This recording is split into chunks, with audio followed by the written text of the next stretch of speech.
Yo guys, welcome back to my channel at muli na naman tayo nagbabalik dito sa malupitan gera at digmaan sa Clash of Clans.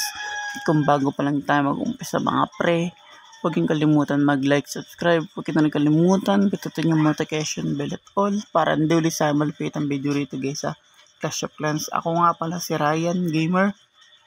Maintain natin mga pre, let's go. And guys, ang gagawin natin po today dito sa aking Ryan Gamer sa Clash of Clans, a-attack lang tayo ng atake dahil kung napapansin nyo matagal yung upgrade na yan mga yan, ilang araw pa o kaya baka hapon pa magbukas dahil kung napapansin mo ang base naman na under ng bilang niya pero 37 hours, tapos ito pinakamatagal guys yan 1 hour, ganyan yan.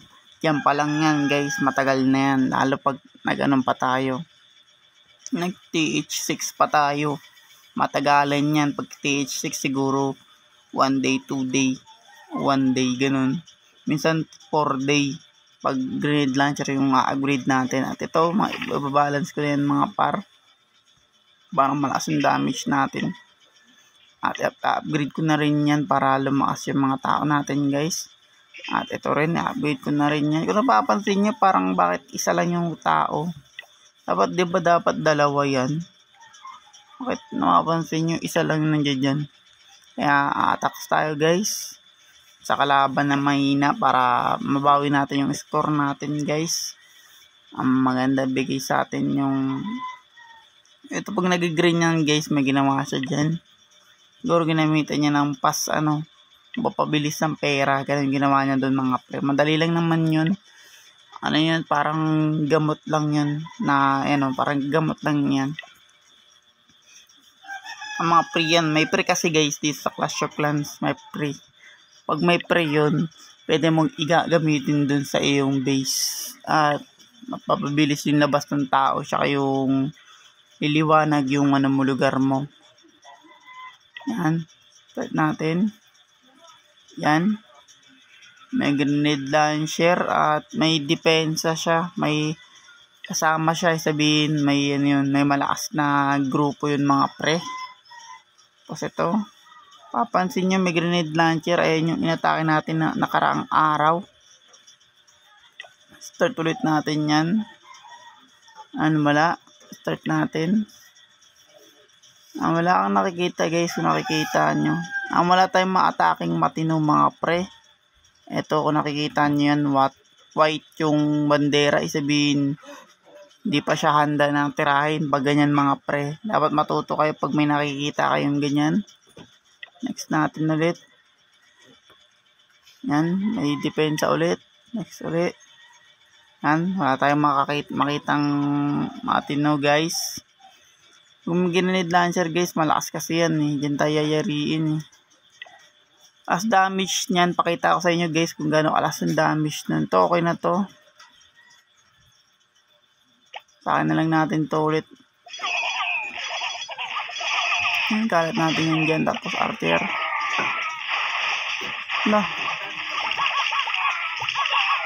Nice one. So, dito natin lagay yan.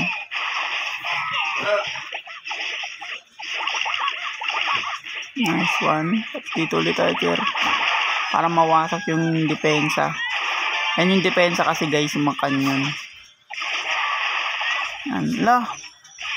Hindi niya tinira yung archer kasi kagad. Yan tuloy. Sayang yun.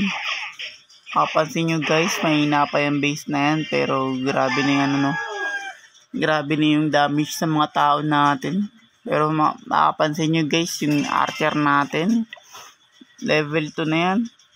Level 2 giant. Try natin gumamit ng giant mga par. 2 giant lang.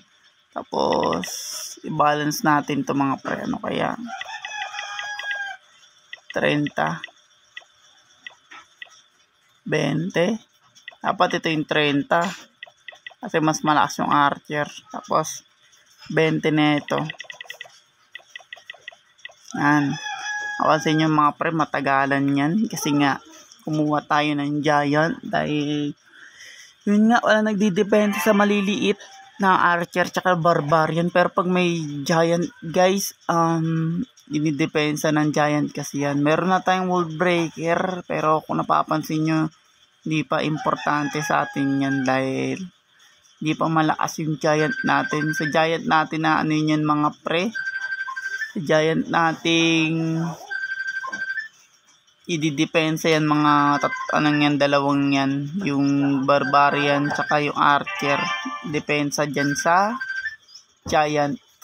So yung giant nagdidepensa sa dalawa. Ito naman ano, pag nakuha natin tong balloons, malakas yan balloons, kailangan matake tayo sa walang air defense kasi yayariin tayo dyan. Malay ko, ano ba yun? Nice one. Mamang ingay me. Wala ako. Ba? Kasi din. Hindi ko alam yun. Nice one.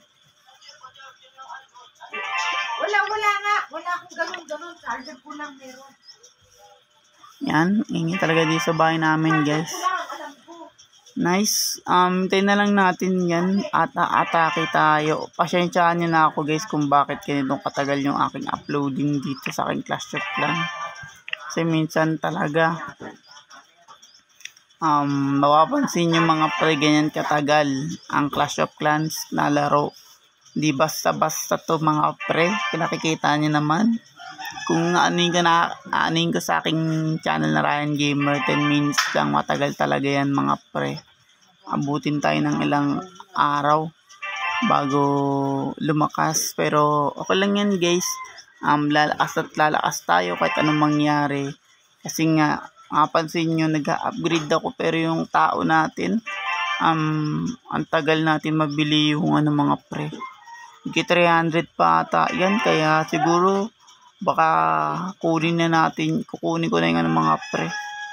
Kunin ko na itong mga puno tsaka bato. Kasi minsan pera, minsan guys, minsan pera, minsan diamond. At ito kailangan natin to yan. Ipunin ko talaga yan mga pre.